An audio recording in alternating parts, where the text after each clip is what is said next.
Bismillahirrahmanirrahim. Soodada kандай өкүмдөр бар? Сатып жаткан товарга канча акча кошсом болот үстүнө? Булар боюнча шариатта кандай? Же каалашымча кошо беремби дейт. Каалашыңызча кошо бересиз, бирок алдабайсыз адамдарды. Мисалы үчүн бир жерде кече биз сатып алдык, эме жана чычыркана барсам 250 сом килограммы дейт, нарак барсам 200 сом дейт да. Мен өзүм кыдырып көрбөгөн айып менде. Ошого ар ким өзүнүн билген баасын айтып койсо боло берет, ага зыян тийбейт. Бир гана мамлекет өзү нан жана нан азыктарына жанагыдай бир чектөө киргизип, ушундан ашпасын десе, анда ашпаш керек болот. А так калган товарларга мамлекет тыюу салбайт. Нанга деле тыюу салбаган учурда каалаганда бааны койсо болот. Анткени эл кымбат деп тур башка бирөөгө барып арзанын алып өтүп кетет. Ошондуктан базардын баасын базар өзү бычып коет. Ошого алдабаш керек. Бардыгынын баасы меникин ала бер, башка жерде андай эмес, эң арзаны меники, мен автовщикмин, дагы бир некемин деп адамдарды кыйнай бергенде антпеш керек, алдабаш керек. Бирок бааны каалаганда койсоңуз болот. Кымбат айтыңыз, менин баам ушунда, жакса ал, жакпаса башка жерден издеп көр деп айтыш керек, урматтуу бир тууганым. Эгер аялдын мурдагы күйөөсүнөн кызы болсо, ошол кыз өгөй атасы апасы менен мастурат жамаатка чыкса болобу? Ошол кыз жылаңбаш болбош керек өгөй атасынын астында. Жок, өгөй атасы атасындай эле болот. Жылаңбаш жүрсө боло берет. Энеси менен жашап атпайбы? Бирок өгөй аталар кээде фасык болуп калып, динден алыс болсо, анда ошол аралашпаган жакшыраак, жолукчан болот. Анткени кээде өгөй ата эмес, өзүнүн атасы дагы зордуктап койгондорду биз эмне, урматтуу бир туугандар, угуп көрүп билип жүрөбүз. Мен бир канчасын көрдүм. Маселе сурап келгенде ошол өзүнүн кызын зордуктап койгондорду көрдүм, Кудай сактасын. Намазда зам сүрөөгө сүрөөлөрдү дайыма белгилеп, бул намазда бул сүрөөнү дайыма кошуп, зам сүрөө катары окуса болобу же өзгөртүп башка сүрө кошуш керекпи дейт. Эми жаттаганга жараша, эгерде Куранын баарын жаттасаңыз, баарын кошо берсеңиз жакшы болот. Анан эгерде азыраак билсеңиз, билген сүрөнү окуй бересиз, урматтуу бир тууганым, жарай берет. Анан бүгүн биз айтып атканда аалымдар антип айтпайт. Мындай сөзсүз түрдө Ихлас сүрөсүн кошуп оку деп айтпайт, бирок жекече бирөө ушинтип кошуп окугусу келсе, ага зыян тийбейт иншалла. Адам өткөндө жуунтканда идиш аяк берет, ошол туурубу? Эми шарт эмес, идиш аяк берсин деген сөз жок. Берсе алып коесуңар, сууп ичсеңер, тиги өлгөн адамга сооп тиет. Ясин сүрөсүнү эртең менен жолдошум Ясинди окуганда мен да ичимден окуй берсем болобу же күйөөм окуп бүтсө дуа кылып анан өзүм окушум керекпи? Жок, кошулуп окусаңыз боло берет. Күйөөңүз кыйкырып окуса, сиз да кайталап окуй берсеңиз боло берет. Кимиси тууру, кээде күтөм, кээде бирдей окуйм, туурусун айтсаңыз, айырмасы жок, айырмасы жок. Багымдатты окугам эле, Ясинди жана намазды окуй берсек болобу дейт.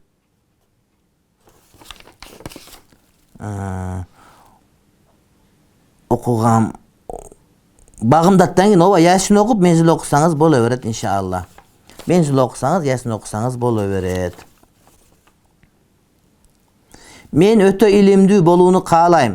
Өзүмчө илим ала берсем болобу же сөзсүз устазам болушу керекпи? Себеби андайга шартым жок дейт. Илим илимдин астынан алынат. Өзүнчө илим алганда кагаздан туурасынан катасы көп болот. Ошондуктан илим алгысы келгендер окуш керек. Спорт алгысы Айсулуу мына 10 жыл машыгып алдым дебеди чемпиондукту. 10 жыл машыгып анан алып атат мына быйыл. Анан илим андан дагы оорураак, урматтуу бир тууганым. Ошон үчүн эмне, илимге устаз керек. Мага кайсы китептерди сунуштайт элеңиз илимдүү болуш үчүн, мисалы фыкых сыяктуу дейт. Кыргызча китептерди сунуштай албайм, анткени илимдүү болгусу келген адам түп нуска араб тилден окуш керек. Биринчи Мухтасар, анан Викая, Мухтасарул Кудури, андан кийин Шархел Викая, андан Хида, андан кийин Хашат ибн Абидинди сунуш кылат элем. Фыктан бирөөнүн буюмун алуу үчүн сөзсүз уруксат сураш керекпи? Ар алганында же бир жолу суроо жетишеби? Эгер ал адамдын уруксат беришин билсең колдонсо болобу? Ооба, бир уруксат сурап туруп колдонуп тура берсең болобу, анда мында деп сурап коюш керек. Анан ошого анда мында деп сураш керек. Анан бир колдонгонго сурап алып туруп өмүр бою пайдаланып алган болбойт. Ошол колдонуп турсаң болобу десе, колдоно бер десе, ошондон дайыма колдонуп турганга болсо, анда мында алыш десе болот. Бирөөнүн буюмун колдонуп сурабастан кайрадан ордун толуктап койсо болобу, күнөөкөр болбойбу дейт. Жок, эгерде ал мындай бир сурабай туруп колдонгон жакшы эмес, урматтуу бир тууганым. Ал жакшы эмес болуп калат, сурабай туруп колдонгон. Мындай хадис уккам, ошол хадис сахих хадиспи же? Негизи эле бар ушул хадис. Намаз окуп жаткан адамга Kur'an okup bolsa da toskoldu kılbagıla degen deydi. Hadis bar eken esinden kötörülüp turat, birok manisi tuur. Antkeni biro namaz okubasa gelip kıykırıp Kur'an okuyuversen, al sana göңülü burulup kalışıp, ошондуктан özüňe jeterli kıl oku degen mani. Namaz okup жүргөн adamды ойготуш парызбы? Эгер уктап намазды өтүп бараткан болсо, же важиппи? Ойготпосо күнөөкөр болобузбу? Важип болот. Өзүнө парыз туруш, ойготуш бизге важип болот.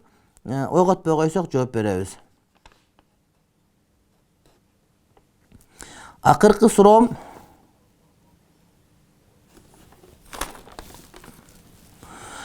сиздин дайыма аткаруучу өзгөчө сооптуу амалыңыз же адат ибадатыңызды билгим келди. Мен да ошол адат же ибадатты дайым аткаруу үчүн рахмат дейт. Мен эң дайым аткарган адат болгон сабак меники. Эң көп мындай бир дарс, илим менен алек болгом. Ошону айтат элем, андан башка өзгөчө деле амалым жок. Анан дагы бир жакшы амалым, бирөө мени капа кылса же таарынса же мага жаман сөз айтса, мен унутуп калам тез эле. Бир аз таарынам, анан кийин унутуп калам. Ошол нерсе мен өзгөчө деп ойлойм. Эми бардыгында ушундай болсо керек, менден башкаларда, бирок мен өзүмдү ушул эки сыпатымды жакшы баалайм. Илимди аябай жакшы көрөм. Ошондой эле айтканды, дегенди окутканды, анан ошол адамдарга кек сактабайм. Менин 3 кызым бар. Жалгыз багып келемин. Ортончусу Сумайя 2,5 жашта. 2 жылдан бери көзүн дарылатып келемин. Сизден сураарым, дуа берип коесузбу? Сумайя кызымдын көздөрү айыгып жакшы болуп кетсе экен. Ушул 3 кызымдын бактысы ачылып, ыймандуу, илимдүү кыздардан болсун дейм. Аллах разы болсун. Иншалла Сумайя жана башка кыздарыбызга дуа кылабыз. Мен жалгыз келинмин. Жок жерден келин алдык. Ушу келин келгенден бери жыргабадык деп, кыскасы кайненем мени кабыл албай кемсинтип келет. Мен Аллахтын сыноосу деп 20 жыл жашап келдим. Кайненем төшөктө жатчу эле, ооруп 5 жыл бактым, жаш баладай жуунтуп карап, баары бир мени жактырбайт. Мен 3 балалуу болгонго чыдап сабыр кылып келдим. Көңүл деген жаман экен, көңүлүм аябай калып калдым. Эч көргүм келбейт. Дальше канча жашайм, чыдабай калдым. Көргүм жок. Мени кечириңиз айтканга туура келди. Айта берсем көп кээде өзүм үчүн жашабаганыма өкүнүп кетем. Сизден кеңеш күтөм дейт. Төшөктө болгондо эмал адамдар ынжык болуп, эч ким жакпай калат ага, оорукчан болушого. Жакпай айткан менен кызматты кыла бериңиз, сооп ала бересиз, урматтуу бир тууганым. Антпеңиз. Ага жагыш милдет эмес, Кудайга жаксаңыз болду. Кайненеге жагыш милдет эмес. Ооруп аткан адам төшөктөгү кемпир ал ошентип берет. Сиз Кудайга жагып, Кудай үчүн кылып аткан болсоңуз, анда башка бирлер мактоосун, жамандоосун укпай коюш керек. Жана айтып аткандай, дагы мен өзүмө жаккан сыпатым бар. Мурда жакшы көрчү эле мактагандарды. Азыр мактаганы деле, жамандаганы деле бирдей эле болуп калды. Ошондуктан ошондой өтүп алсаңыз, ошондо сизге бардыгы жеңил болот. Мактоону күтпөй эле коюп, жамандаганга кыжалат болуп, эгер туура айтып атса, ошого өзүңүз оңдоп коюш керек. Атак ага маани бербеш керек, жашоо жеңил болуп кала берет иншалла. Ит жүрө берет, кербен жүрө берет. Москвада ушундай аялдарга сабак өтө турган жай барбы? Болсо адрес айтып коюңузчу. Москвадагы биздин өкүлчүлүк бар, ошол өкүлчүлүктөн сурап, андан кийин биз Насат медиадан жарыя кылып коебуз иншалла. Кыргызстан мусулман дин башкармасынын өкүлчүлүк Москвада бар. Ошолордун сабак алса болот. Бизнес баштайын дедим, элем дуа берип коюңузчу дейт. Дуаны кылабыз. Кудай таалам бизнесиңизге ийгилик берсин, оомат берсин.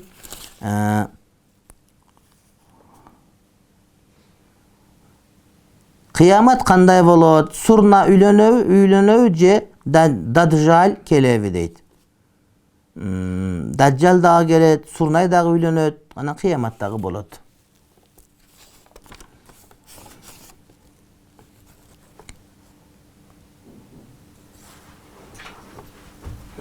Мен бир эженин үйүндө турам.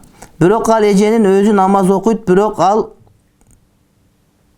адамдарга түшүнбөймүн. Өткөндө мен анын эже Суперинфо деген гезит окуйт экен. Ага көз ачыш жөндөй бар экен. Ал эженин уруштум.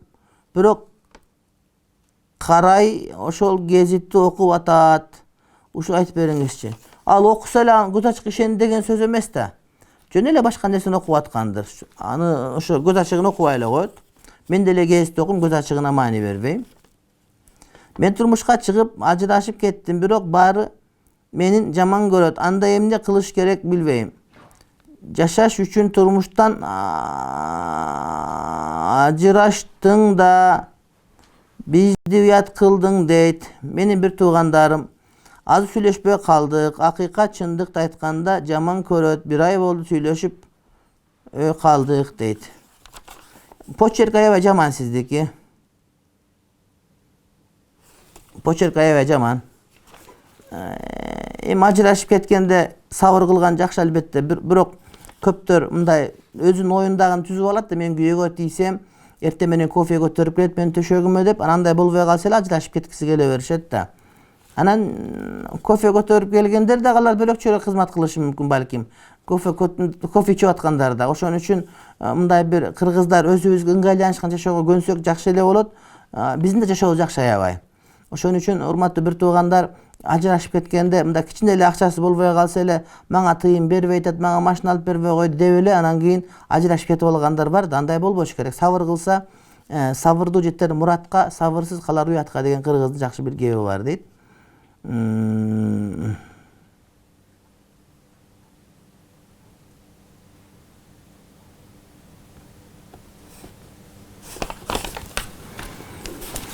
Men ekinci balam var. Kүйöm ekөөbüz teң namaz okuybuz.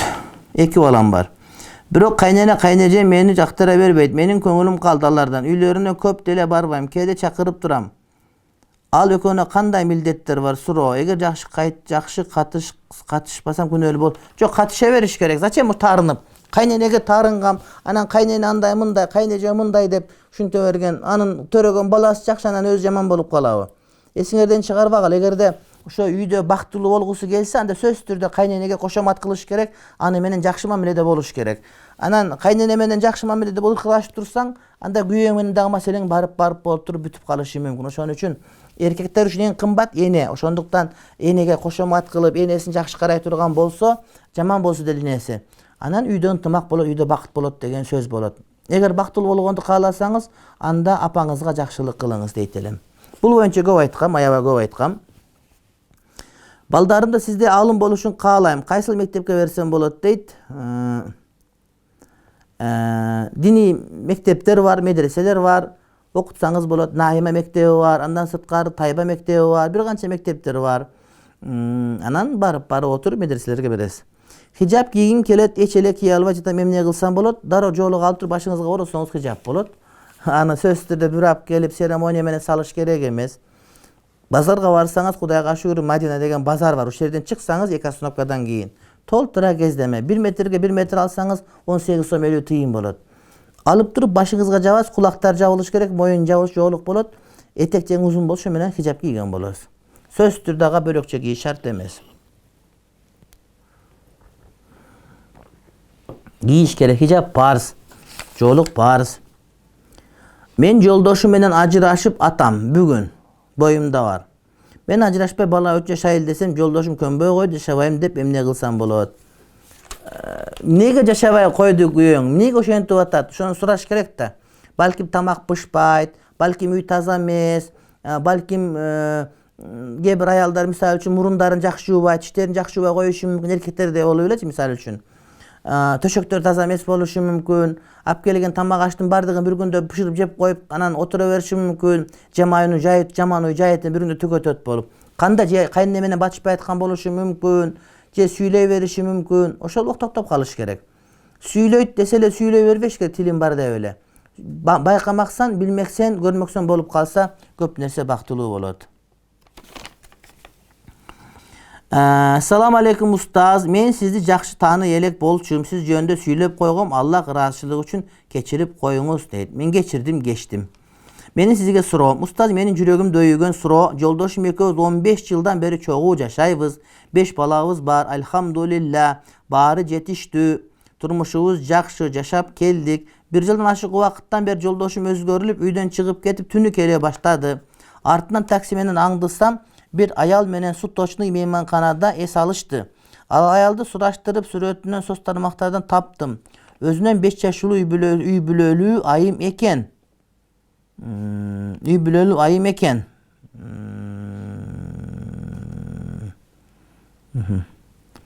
Жолдошу Москвада иштейт экен. Өзү балалы болбопту ушул күнгө чейин. Эми Men жашаган адресинде билдим. Ал аялга барайынбы же унчукпай 5 балам үчүн жашайынбы? Аллахтын астына барганда ар ким өз үчүн жооп береби? Көп жазганым үчүн кечирим сураймын. Аллах бизден ыраазы болсун. Үй бүлөңүздө тынчтык болсун дейт.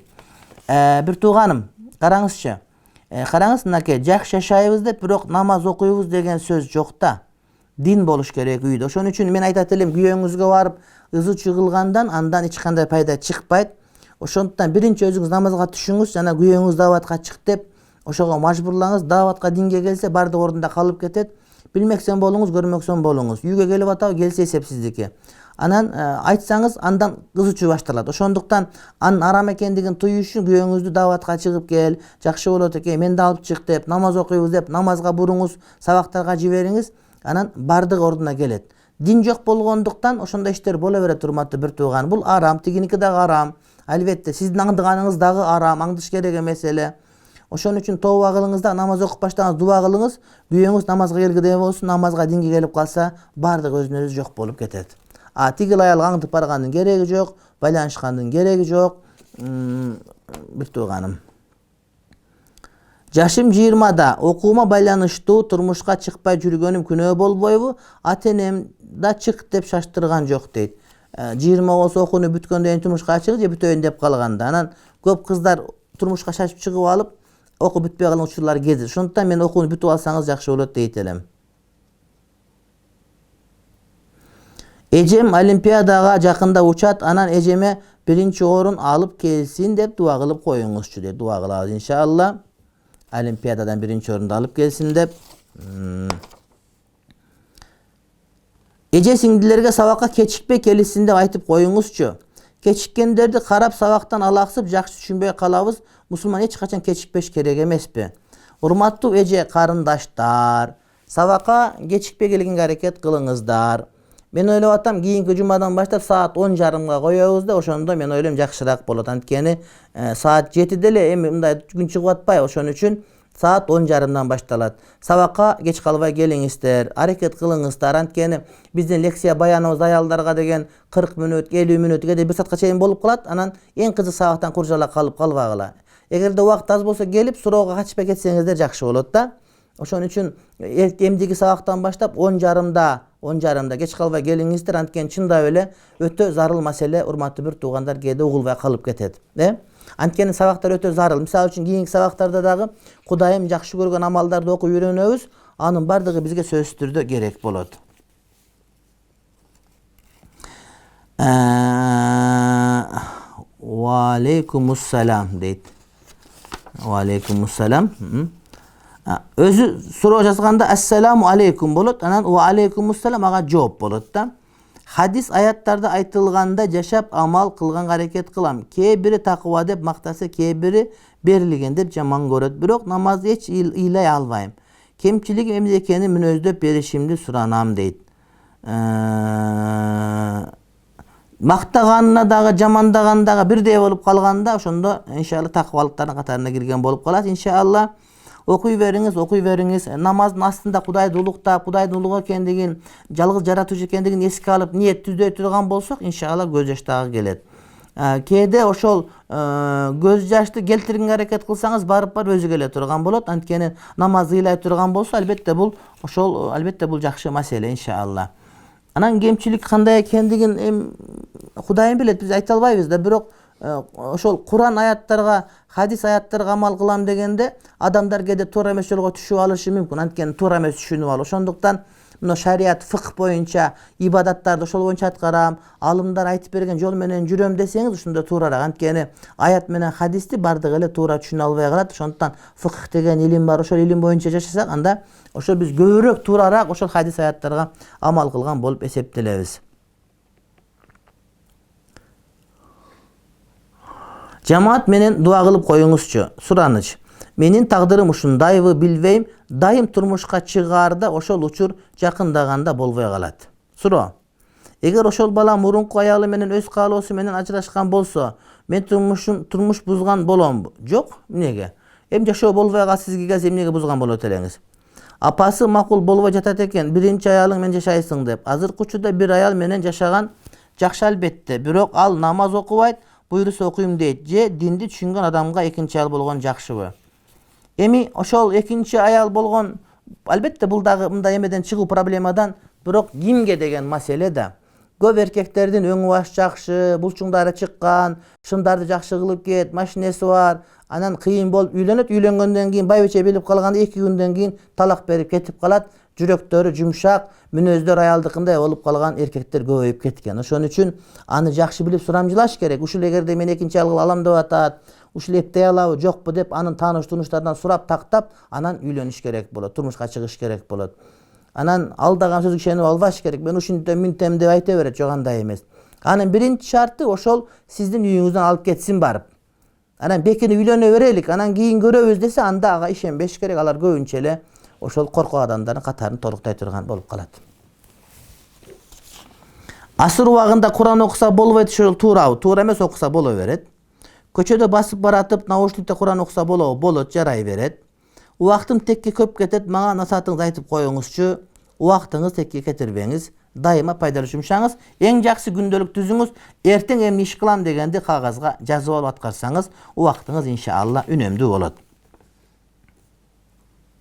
Кичинекей 8-9 айлык баланы общий баняга жуундурса болот. Айырмасы жок, бирок аялдар общий баняга барганы жакшы эмес деп айтылат. Кирине кирди деп, көз тийген деп кемпирлерге алып барса болобу? Жойдурса жарай берет. Кирпик коштуруп ата дарат өтпөйт. Каза намаздарды окуп жатканда же эки тарапка салам берген соң укканым кээ бир адамдар зикир тартпастан туруп кетишет. Эмне бул туурабы дейт. Казалардан кийин зикир кылган албетте жакшы. Анткени зикир өзү бар да, сүннөт да. Эртең менен багымдат окуп алып жумушка кетем. Жумуштан окууга убакыт таар. Жумуштан чыгып окууга барам. Магистратура. Сабак кечки 5-6-7 кеч бүтөт. Учурлар болот дейт. Бул кезде 3 намазым каза болуп калат. Казасын окуганда маалда толук окуш керекпи же салам берип кийинки намазын баштай берсем болобу? Салам берип баштай берсеңиз болот. Мисалы 3-4 каза окусаңыз, салам берип, да каза окуп салам берип, үчөөнү катар окусаңыз жарай берет. Ал эми зикирлер туруп жүрө бересиз иншалла. Аллах разы болсун, бирок сиз ниет кылыңыз, ошол сабак учурунда дагы убакытта окуганга аракет кылам деп. Кичинекей баланын алаканынан көчүк-пөчүгүнөн өп эркелесе болобу дейт. Ооба, бирок жанагы иш кылып койгондо өп атып анан эме кылып албаңыз, так таза болсо өпсүлөсө боло берет. Анан жан баштарынан деген, анан бирок жыныстык мүчөлөрүн өпкөнгө жакшы эмес, болбойт. Көбүнчө эркек аталар эркек балдарды өпкүлөп башка кыла берет. Өп коюнчу мунусунан элдин көнчүнтө берет. Ушулардын бардыгы жакшы эмес тарбияга келет да. Бирок эркелетип өп койсо боло берет жан баштарынан. Анан бирок жыныс мүчөлөрүн өпкөнгө ал жакшы эмес. Ассаламу алейкум. Аллах Таала биринчи тронду жаратыбы, калемди жаратыбы дейт. Жараттыбы деген. Ахмат деген нурдубу, жана Аллах Тааланын колу, буту, көзү, оозу, кулагы, башы, сөөгү, ичи барбы дейт. Сиз башка бир жамааттарга барып, ошактан таасирленип калган өңдөнөсүз. Иншалла бул акыйда боюнча сабактар келгенде айтабыз иншалла. Булардын бардыгын бир күнү түшүнүп алыш кыйын. Сиз барган жерде башкалар туура эмес окутат, алар бидатчы, биз буларды билебиз, мына мындай деген дейт. Ахмат деген нурду, албетте Мухаммед пайгамбардын өз нуру бар, урматтуу бир тууган. Ахмат Мухаммед пайгамбар Куранда келет, нурду. Сенин дагы, мен да барыбыз нурубуз бар, анын дагы нуру бар, өзүнө ылайык. Ар кимде өзүнө ылайык нуру бар. Аллахтын колу, буту, көзү, оозу, кулагы, башы, сөөгү, ичи барбы дейт. Аллахтын кол деген сыпаты бар деп айтабыз, бирок мүчө деп айтпайбыз. Анткени мүчөгө адамдар муктаж, Кудай Таала муктаж эмес. Эгер кааласаңыз, интернеттин асат медиада акыйда тахаве деген сабак окутканбыз биз. 80-90 саат. Ошону окусаң, ошондон жообун таап аласыз да.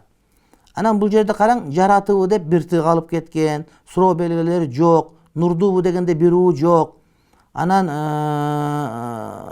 оозу дегенде бир оо жок, мисалы үчүн. Аябай ката жазылган тамгачы. Анан таң калам кээде, кантип кыргыз тилин, өзүнүн тилин жакшы жаза албай туруп, анан акыйда маселесиндеги оор маселеге кирип, ошону талкуулайм деген адамдарга кээде мен таң калып кете берем да. Демек, ошону деле жыргап түшүнүш сизге балким кыйын болуп калат. Тем более бир сабактагы суроо менен. Ошол акыйда боюнча сабакты сиз 80 саат сабакты бир сыйра угуп бүтсөңүз, ошондон кийин келсеңиз, анан ошондо калгандыгы айтып берет эле. Менимче, аны уккандан кийин бизге келген муктаждык калбай бардыгы түшүнүктүү болуп калат. Siz menen jolугуп kеңеш surayın dedim elem deyt. Үй бүлөлүк маселе боюнча мейли келиңиз, азыр Замир мырзанын энеси келет, андан кийин сизди кабыл алабыз. Бирок мен ушинтип кеңеш сурайтам деп эле сабактыгынын бардыгы кирип алган болбойт. Анткени суроолорду кагазга жазыш керек да. Анан келип эле сурап ушинтип анан чачым минтип өрсөм болобу, антсем болобу, минтсем болобу, анан бала минтсем болобу деп эле ушинтип сурап кээде мындай кетет. Агерде кагазга жазылса элдер дагы пайда көрөт деген сөз. Биринчи суроом: махыр катары мага Куранды үйрөтөсүң десе болобу? Же болбосо илим үйрөнүп мага да үйрөтөсүң, кыскасы мен илимди кылас десе болобу? Жок, ал өтпөйт махырга. Биздин маскап боюнча өтпөйт. Базарга апарып сатсаң сатыла турган нерсе болуш керек. Экинчи суроом: акы маселеси тууралуу кайсыл китептен тереңирээк билсем болот дейт. Адам акысы деген китептер бар кыргызча, мисалы үчүн эркектин милдеттери, аялдын милдеттери, эң зарыл китеп аялдар үчүн деген кыргызча китептерди окусаңыз болот. Үчүнчү суроом: каза намазды сөзсүз окуш керекпи? Же окубай деле коюш эч нерсе окуш керек сөзсүз түрдө? Окуш керек сөзсүз түрдө. Бирок башка намазда дурус болбой калат делет го. Кайсы намаз дурус болбой калат, мен түшүнбөйм. Каза окулуш керек, окуш важип болот. Төртүнчү суроом: касыр намазы тууралуу кененирээк айтып бериңизчи. Окубай койсо күнөөкөр болот дейт го. Аллах садакасын кабыл кылбады деп. Жок, касыр намаз 2 рекет окулат. Мисалы үчүн пешим, асыр жана куптандар. Аны 4 рекет окуп койсоңуз кайсы бир деңгээлде күнөөкөр болосуз, бирок өтө чоң эмес. Ар бир фарз намаздан кийин аятал курсини окуса, ал адам менен бейиштин ортосунда өлүм гана тоскоол болот дегенде, намаздагы зикирден кийин окуган айтабы? Ооба, намаздан зикирден окуганды айтат. Намазда зикирден кийин аятал курсини окуганды ошол үчүн окулат. Ошон үчүн 5 мал намаздан кийин аятал курсини калтырбай окуп туруш керек. Чубагажы: бүгүн башка жумуш менен чыгып бул жака келип калдым. Аллах мени кечирсин, даараты жок, кирип калдым, бул күнөөбү. Бирок 5-6 жылдан бери сабагыбызга катышкым келчү, өткөн жекшемби даярдан та келе албай койгонмун дейт.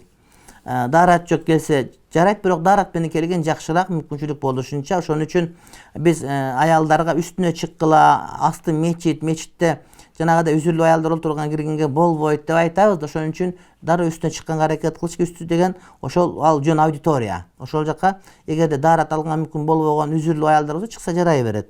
Анан бирок колдон келишинче даарат менен келген албетте жакшыраак. Чубагажы: менин апам дагы, кайын дагы шымдарын булгагыча ичет. Кудай сакта. Биз кичинекей кезибизден бери кор болуп чоңойдук. Жолдошум дагы мен сыяктуу. Биз көңүлүбүз калып калды. Турмуш курганыбызга 21 жыл болду.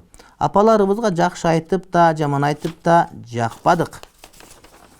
Азыр биздин балдар чоңойду. Өзүбүз корду көргөн үчүн балдарыбызды эркелетип багыптырбыз.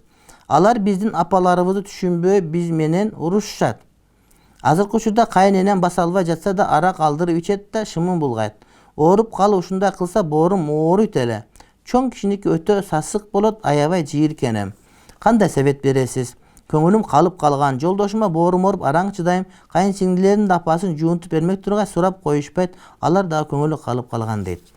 Эми мурдуңузга жанагыдай эмеден тагып, маскадан тагып карай бересиз.